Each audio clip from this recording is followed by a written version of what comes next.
Hi, my name is Donna Stanley and I'm with Endless Mountain Labradors, and I've been breeding Labradors for 30 years. And so I've been trying to cover on some video blogs lately some of the top most frequently asked questions that I get. And if I'm itching a lot and rubbing my nose and my eyes because it's allergy season and it's driving me crazy. So one of the questions I get all the time is, should I adopt a shelter dog? Now this is going to be I'm going to say this is probably the most emotional subject when brought up, especially on social media. I try to stay away from it because there's a lot of people on both sides of the subject. And I'm going to try to share both sides. And there's going to be a lot of questions in your head, and that's okay. Because I realize that there's still a lot of things that we're all trying to figure out that's going on in the whole rescue religion that's going on right now, the retail rescue trend that's happening right now. There's a lot of hearsay. There are some facts that we're finding. So I'm just going to throw out some things, and you can definitely do some of this research on your own, because I like people to come to conclusions on their own and me not to really force that on them.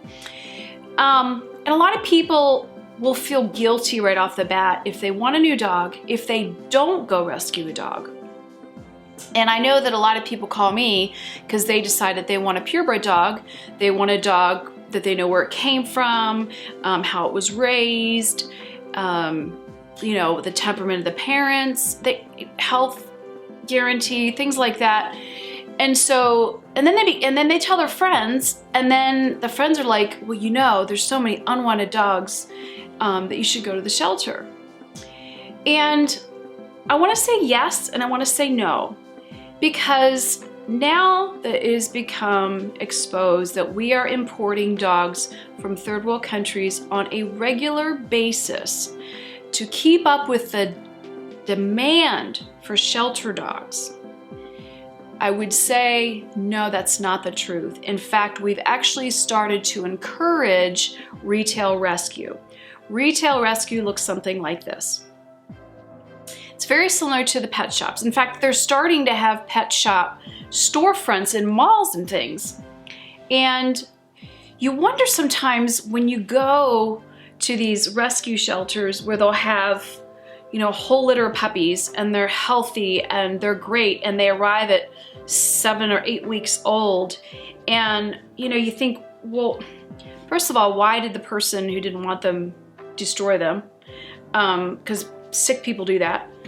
And then why did the shelter, who always is going to benefit financially from it, be the ones that find them in this nice box and they've only been in there for an hour or something? It's just, there's a lot of stuff going on like that we're just starting to wonder if it's not just starting to be like a lot of the pet shops that shipped puppies in from puppy mills, and they pay a very low price, and then people pay a very high price because they're told that they're rescuing dog.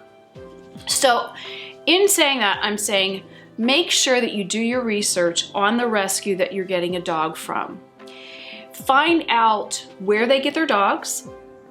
Read about them, read reviews about them, research everything you can about that kennel to make sure, first of all, the reason retail rescue has become so popular is because as dog law is becoming so hard on us purebred breeders, and all the regulations, people are having to go out of business because they can't keep up with the regulations. So the one unregulated sector of pets is shelters. They don't get regulated like us kennels or licensed kennels. If we're licensed by the state and we get inspected by the dog warden twice a year, and we get inspected by the AKC and all that kind of stuff.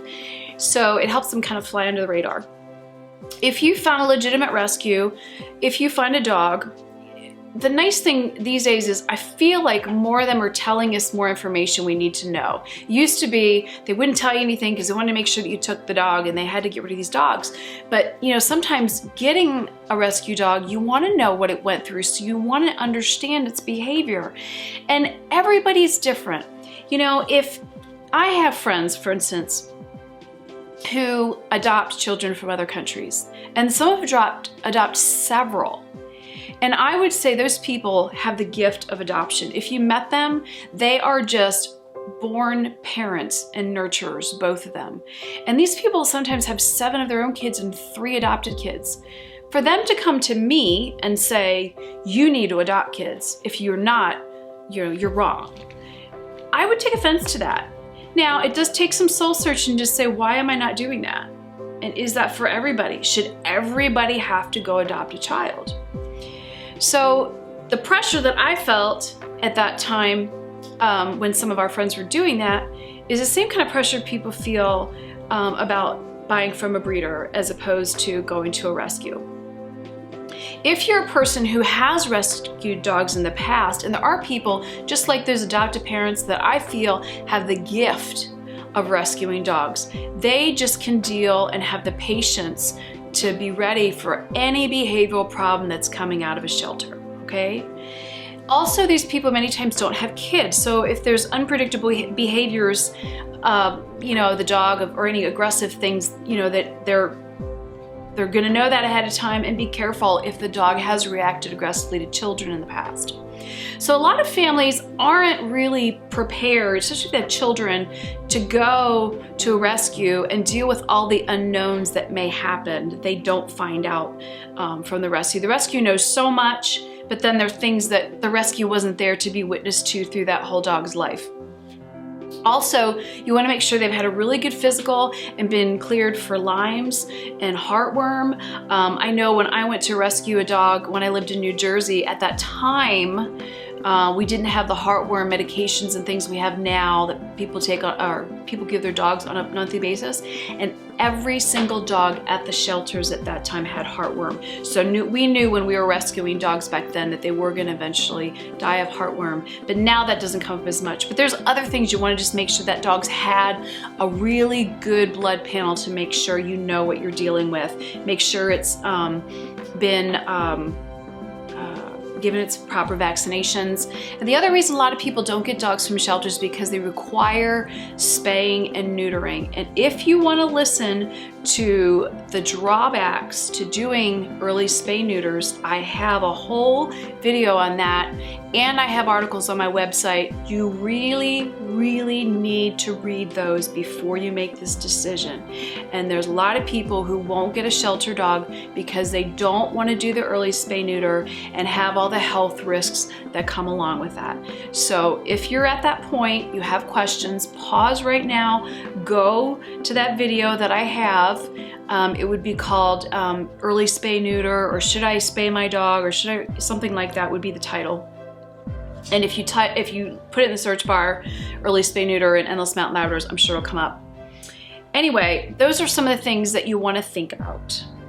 You want to just make sure you are committed to this dog, because that dog may have also been in another shelter with another family that couldn't deal with its behavioral problems, and then got brought to the shelter again, and then rehomed again. And the more that happens, the more a dog is scarred and confused, and it can be really, really hard on that dog. So you kind of want to, really know as much history as you can.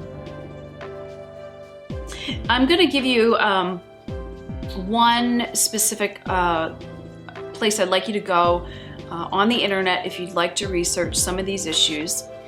It is animallaw.foxrothschild.com. So animallaw.foxrothschild.com. And then just look up a lot of articles online about retail rescue and get yourself really familiar with what kind of rescue places you want to be participating in and even contributing to, because we support and contribute to our local shelter, and which ones you want to stay away from. And I hope that helps you. And I know I haven't answered all of the questions that may be going around in your head about whether you should adopt or get a dog from a breeder, but there's just some of the things that you might want to consider, and why to not feel that you're guilty if you don't get a rescue dog.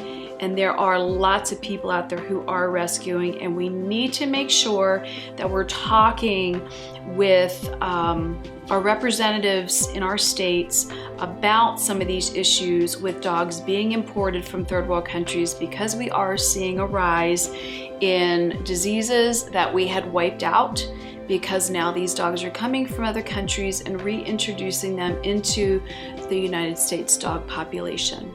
So be informed, but do rescue if you can. It's a wonderful thing to do. And you may want to get a dog from a breeder and a rescue dog, even better. And that's the best of both worlds. So I hope that's helped you a little. If you enjoyed this video or found it helpful, please click on the subscribe button. We regularly do videos. We do fun videos. We do cute videos with training of puppies and dogs. And we also do instructional videos. And we do like to cover hot topics like this as well. So that way you'll be able to get our videos as soon as they come out and keep up with us. Thanks so much for taking the time, and thank you for researching this and making a good informed choice.